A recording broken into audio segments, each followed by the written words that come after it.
1,100 meters above sea level, on a wind-scoured ridge in the Dikti Mountains, there is a place called Karphi. It is not beautiful. The stone is sharp, the soil is thin, and the winters at that altitude strip warmth from everything. No one would choose to live there. And yet, sometime around 1200 BC, people did. Families carried their belongings up goat paths and built houses from the rock beneath their feet. They brought their gods with them, their clay figurines, their double axes, the ritual objects of a civilization that had once ruled the sea from palatial centers in the valleys below. They built shrines on the same ridge where an earlier peak sanctuary had once connected their ancestors to the divine. They made pottery in a style that was unmistakably theirs, and they stayed for 200 years. The British archaeologist John Pendlebury first excavated Karphi in the 1930s. What he found was not a campsite, it was a town. Houses clustered along narrow stone paths, public spaces where people gathered, shrines with terracotta goddess figurines, their arms raised in the same gesture you see on Minoan statues from the palatial period, 700 years earlier. These people had not forgotten who they were. They had carried their identity to the most inhospitable ground they could find and rebuilt it from scratch. The textbooks called them refugees, the last Minoans, a dying culture waiting to be absorbed by history. That reading felt natural. It fit the narrative. But the DNA calls them something else entirely. For the better part of a century, the story of the Minoans ended with destruction. The palaces burned. The scripts went silent. A new language, Greek, replaced whatever the Minoans had spoken. And then a wave of newcomers, the Dorians, supposedly swept down from the north with iron weapons and sheer numbers, finishing what earthquakes and economic collapse had started. The Minoans, in this telling, were victims of history's most efficient erasure.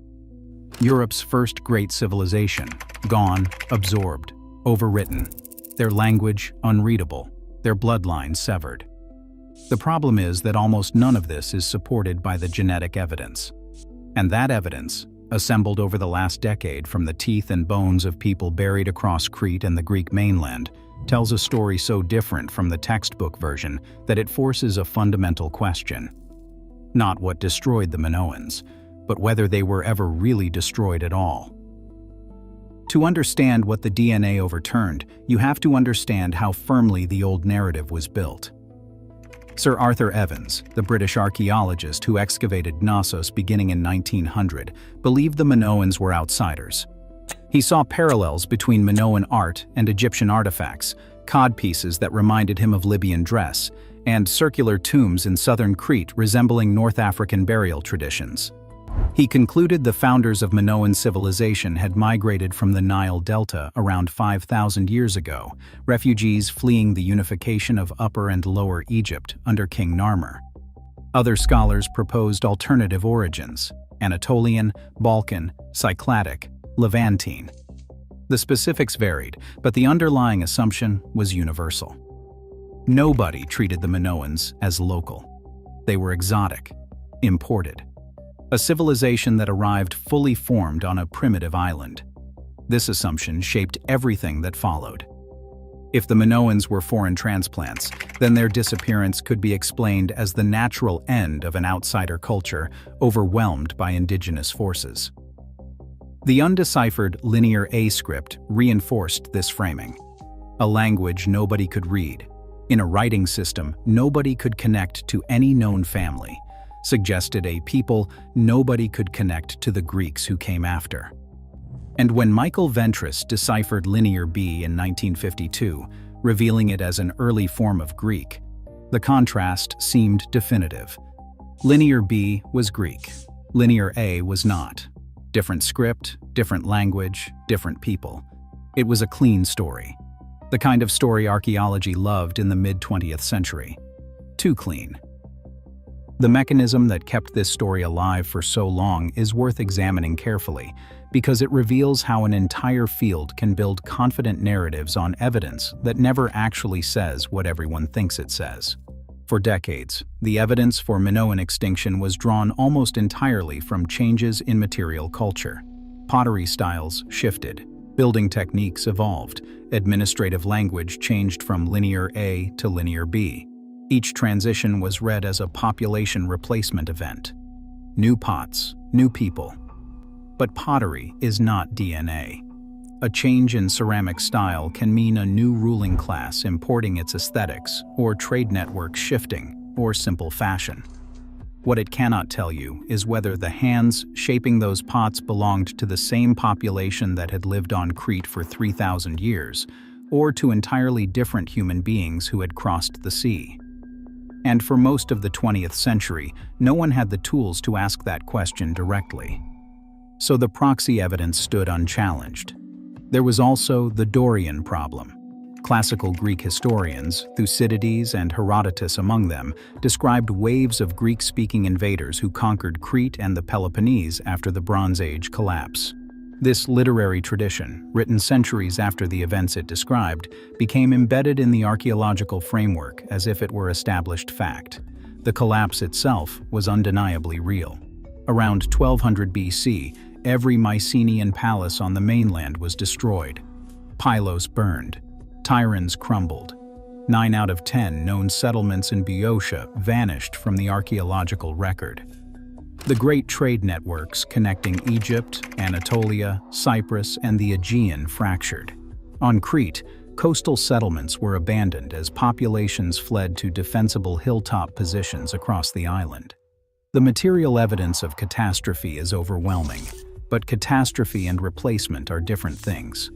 When archaeologists went looking for a distinct Dorian material culture, a recognizable suite of artifacts or architecture that would signal the arrival of a new ethnic group, they found nothing. No Dorian pottery style, no Dorian building technique, no Dorian burial practice. The destructions of the late Bronze Age could not be attributed to any specific invading force. Excavations have consistently failed to identify an archaeological fingerprint that matches the literary narrative. The evidence pointed instead to something messier, a protracted process of migration and integration, not a single conquering wave, something the invasion model could not accommodate. And gradual is exactly the word the genetics would eventually demand. The first crack in the old framework came in 2013. George Stamatoianopoulos at the University of Washington led a team that extracted mitochondrial DNA from Minoan skeletal remains found in a cave ossuary on the Lassithi Plateau, high in the mountains of eastern Crete. The Lassithi Plateau sits at roughly 800 meters elevation, a broad highland basin surrounded by peaks, one of the few places on Crete where the soil is rich enough for grain. People have farmed it continuously for thousands of years. The bones the team analyzed came from burials dated to between 4,400 and 3,700 years before present, the height of the Palatial period. Now, mitochondria, the energy-producing structures inside every human cell, carry their own separate genetic code, passed from mother to child, generation after generation, forming an unbroken maternal chain. Degraded as it often is, mitochondrial DNA survives in ancient bone better than nuclear DNA because each cell contains hundreds of copies rather than just one. And when Stamatoianopoulos' team compared these ancient Minoan sequences to modern populations, the results were not subtle. The team compared these ancient sequences to 71 modern populations and 11 ancient populations from across Europe, the Middle East, and North Africa. They plotted the results on geographic density maps, tracking where Minoan mitochondrial variation was highest and lowest. The results demolished Evans's hypothesis. Shared variation was lowest in North Africa. It increased progressively through the Middle East, the Caucasus, Mediterranean islands, and peaked in Neolithic populations from southern Europe. The strongest match of all was with modern inhabitants of the Lassithi Plateau itself. The same plateau, the same maternal lineages, separated by more than 4,000 years. These were not immigrants from Egypt. They were descendants of the Neolithic farmers who had first reached Crete around 9,000 years ago, part of the great Anatolian migration that seeded agriculture across Europe. That finding alone was significant. But mitochondrial DNA traces only the maternal line. The full picture, the one that could resolve the Dorian question and the extinction narrative, required whole-genome data. And whole-genome ancient DNA from the Mediterranean is notoriously difficult to recover. Hot climates and porous limestone accelerate degradation. For years, the technology simply was not sensitive enough. That changed in 2017. Iosif Lazaridis at Harvard, Johannes Krause at the Max Planck Institute for the Science of Human History, and Stamatoiannopoulos published a study in Nature that changed the field. Working with DNA extracted from the teeth of 19 ancient individuals, they recovered genome-wide data from 10 Minoans, 4 Mycenaeans, a Neolithic Greek, and Bronze Age Anatolians.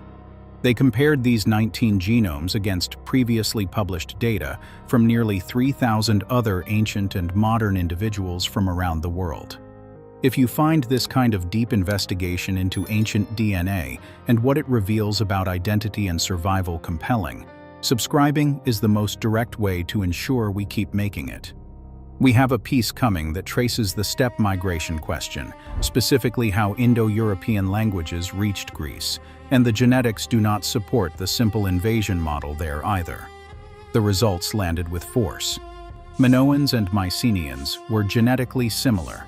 Not identical, but far closer to each other than either was to any population outside the Aegean. Both derived at least 3/4 of their ancestry from the same deep source: Neolithic farmers who had migrated from western Anatolia and the Aegean beginning around 9,000 years ago.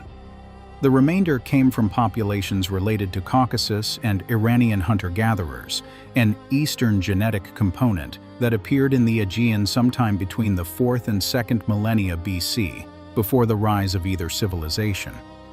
The critical difference between the two groups was narrow but meaningful.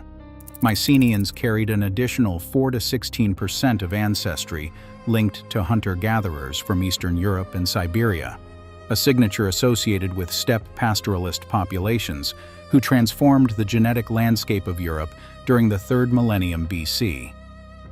This steppe-related ancestry is the marker most strongly associated with the spread of Indo-European languages. The Minoans did not have it.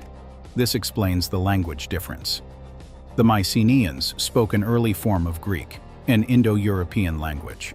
The Minoans spoke something else, something older, something that arrived with the Neolithic farmers.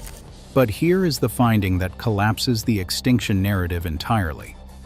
When Lazaridis measured the genetic distance between these Bronze Age populations and present-day West Eurasians, the modern populations least differentiated from both Minoans and Mycenaeans were the modern Greeks, followed by Cypriots, Albanians, and Italians.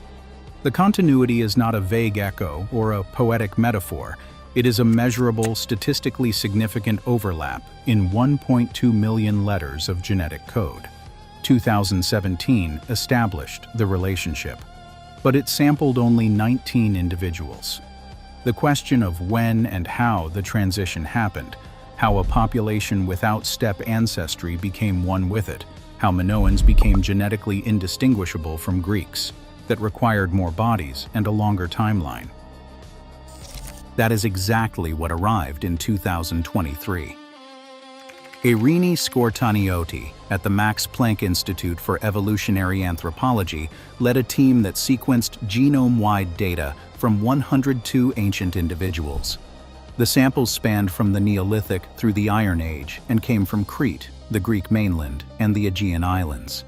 For the first time, researchers could watch the genetic profile of Crete change across millennia.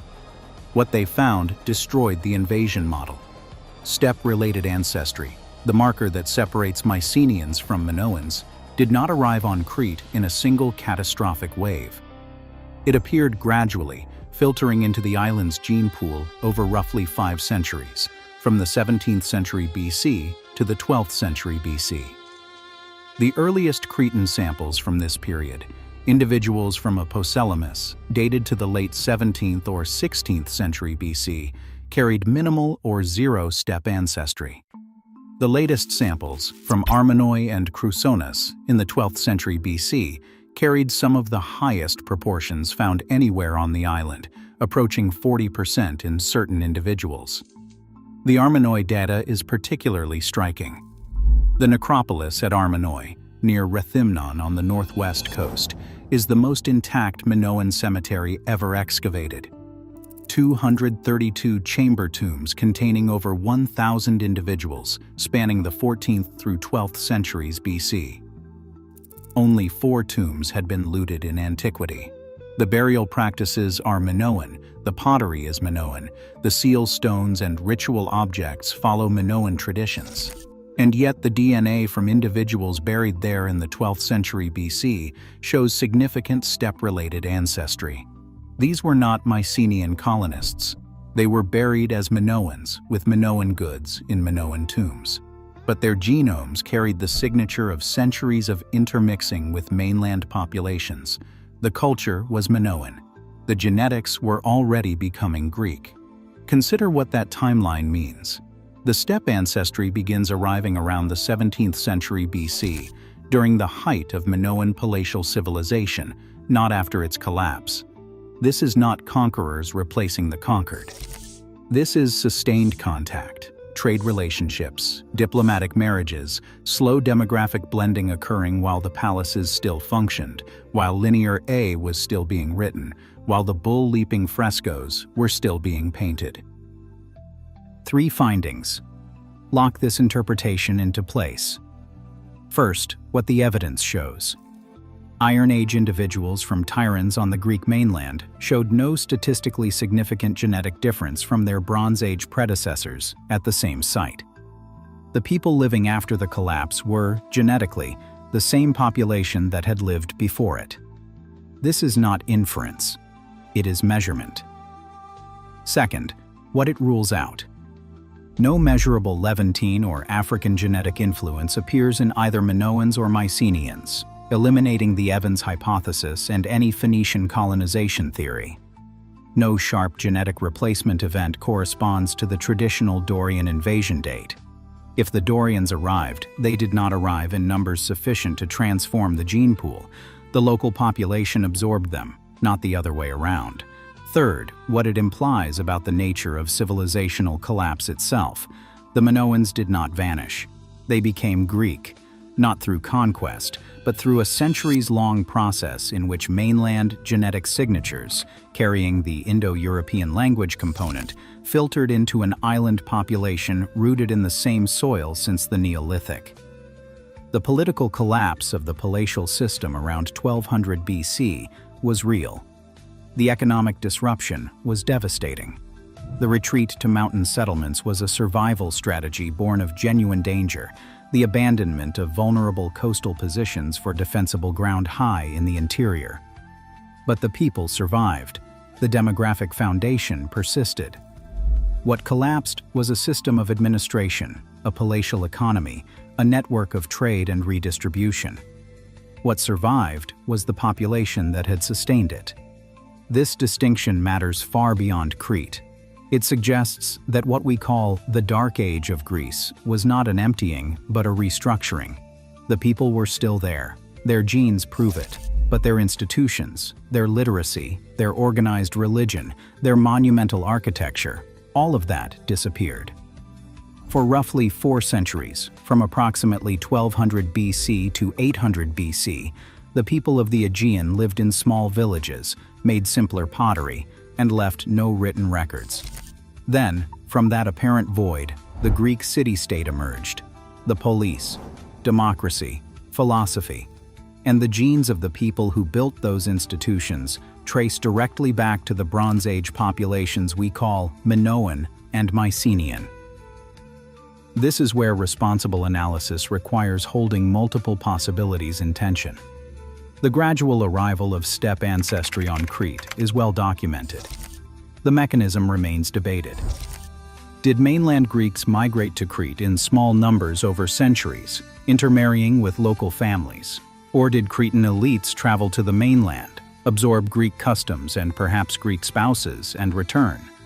The 2023 study found evidence of consanguineous endogamy at frequencies unprecedented in the global ancient DNA record, with roughly 30% of sampled Aegean individuals showing signs of cousin marriages across multiple periods. Were these communities actively preserving lineage identity? Or was this simply a common social practice in small Aegean settlements? Lazaridis' 2022 study added another complication. The Griffin warrior of Pylos, a young man of about 30 to 35 years buried around 1450 BC in a lavish shaft grave filled with hundreds of precious artifacts, gold rings, an ivory-hilted sword, and intricately carved gemstones, was genetically indistinguishable from ordinary people buried nearby without elaborate goods. Mycenaean elites were not a genetically distinct caste imposed from outside. They were locals who had accumulated power within a continuous population. If this pattern held on the mainland, it almost certainly applies to Crete. The Mycenaean takeover after 1450 BC, the moment when Linear B replaced Linear A and administrative culture shifted, may have been less a foreign occupation and more a political transformation within a genetically interconnected Aegean world. There is also a subtle finding in the 2023 data that has not received enough attention. When Scortaniotis' team analyzed steppe-related ancestry on the autosomes versus the X chromosome in late Bronze Age males, they found positive steppe coefficients across most autosomes and the X chromosome. This pattern is consistent with admixture involving both male and female migrants from steppe ancestry populations. If the steppe ancestry had arrived exclusively through male warriors taking local wives, the X chromosome, which spends more time in female lineages, would show a different signal. The fact that it does not suggests the admixture was not one-directional. Families moved, not just soldiers. And then there are the Ediocratans, a detail that gnaws at the tidy conclusion. In the classical period, centuries after the Bronze Age collapse, Greek writers noted a population in the mountains of eastern Crete who spoke a non-Greek language and called themselves Etiocratans, the true Cretans. Homer mentions them in the Odyssey, placing them among the island's diverse inhabitants. A handful of inscriptions survive in what may be the Ediocratan language, carved in the Greek alphabet but encoding words that are not Greek, found at Praesos and Dreros in the eastern highlands. If these speakers were the direct cultural descendants of the Minoans, then Minoan identity persisted not just genetically, but linguistically deep into the historical period. Not as a dominant culture, as a mountain community, stubborn, enduring, speaking the old words while the world around them spoke Greek. The language has not been deciphered. We cannot prove the connection. But the geographic correspondence between the eastern Cretan mountains where Ediocratans lived and the highland regions least exposed to mainland contact is difficult to dismiss. So the question becomes, were they holdouts or were they the norm? What remains unresolved is substantial. We still cannot read Linear A. The 2023 study sampled heavily from western Crete, particularly the Chania region, where mainland influence was historically strongest.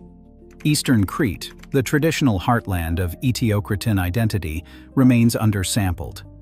A future study focusing on post-collapse mountain communities in the Dictee and Cettea ranges could sharpen the picture dramatically. If Iron Age Eastern Cretans show less steppe ancestry than their Western counterparts, that would support the idea of a population pocket that resisted genetic integration, a community that chose isolation. If they show comparable levels, the blending was island-wide, and the Etiocratan language survived as cultural memory within a genetically mixed population.